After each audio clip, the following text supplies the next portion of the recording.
Hello guys! Welcome to my cooking vlog! So kung mapapansin nyo, maglalaga tayo ng baboy dyan. Nilagyan ko ng mga spices kasi gagawin ko yung lechon. So ayan ang aking request ni Bebe.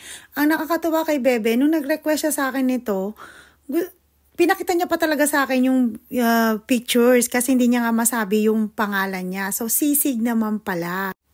So, nasarapan siya sa pagkain ng sisig dyan sa Pilipinas nung umuwi kami. Kaya lang, ayoko kasi ng maliliit na hiwa ng sisig. Kaya ang ginawa ko, nilakihan ko yung mga hiwa ng aming sisig for today. Ayan, nagpalambot na rin ako ng tenga, tapos pinirito ko siya sa walang mantika para lang matanggal yung mga tubig-tubig. Ayan, nakaluwag-luwag ako, nakabili ako ng purple onions.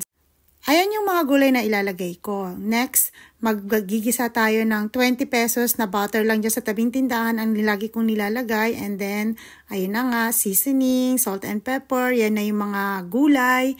Ilalagay natin dyan. So actually, malalaman nyo mamaya, meron akong twist na nilagay dyan na hindi naman pwedeng ilagay sa sisig. Kaya lang, dahil ayan, kasi nga dahil Japanese ang kakain, nilagyan ko siya ng tofu. Ang tawag dyan is age tofu kasi naprito na yung tofu bago ko nilagay dyan. Optional naman yan, pwedeng wala. Ayan na yung lechon, tapos yan na nga yung baboy, tapos ilalagay ko na rin dyan yung tenga, toyo, tapos yung mga natirang gulay kanina na hindi naman natin nilagay lahat para maging crunchy siya. And then, yan na yung pig brain. Charot. Dahil wala nga tayong utak ng baboy, so ang nilagay natin is mayonnaise. Ayan. Tapos, iseset na natin yung hilaw na sibuyas. Ilalagay dyan sa ibabaw. Tapos, plating na. Ayan, nag-ready ako ng sizzling plate namin. Matagal kong di nagamit yung sizzling plate na yan. And then, lagyan natin ng butter. Tapos, diyan na natin ilalagay yung seasoning. Actually, gusto ko talagang ilagay sa dining yung pag-sizzling niya kaso mausok siya. Kaya, diyan ko na lang ginawa sa kitchen. So, at dahil ayaw niya ng lutong itlog, gusto niya hilaw na itlog.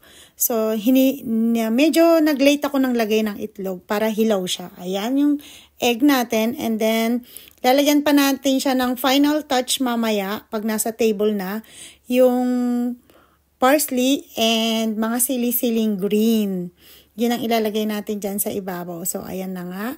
Tapos, sabi ko, ayan na nga, lalagyan na nga ng pig brain. Nakalimutan ko yung lemon. So, ayan, titikman niya na. And then, as usual, na in love na naman siya sa akin. Thank you for watching, guys!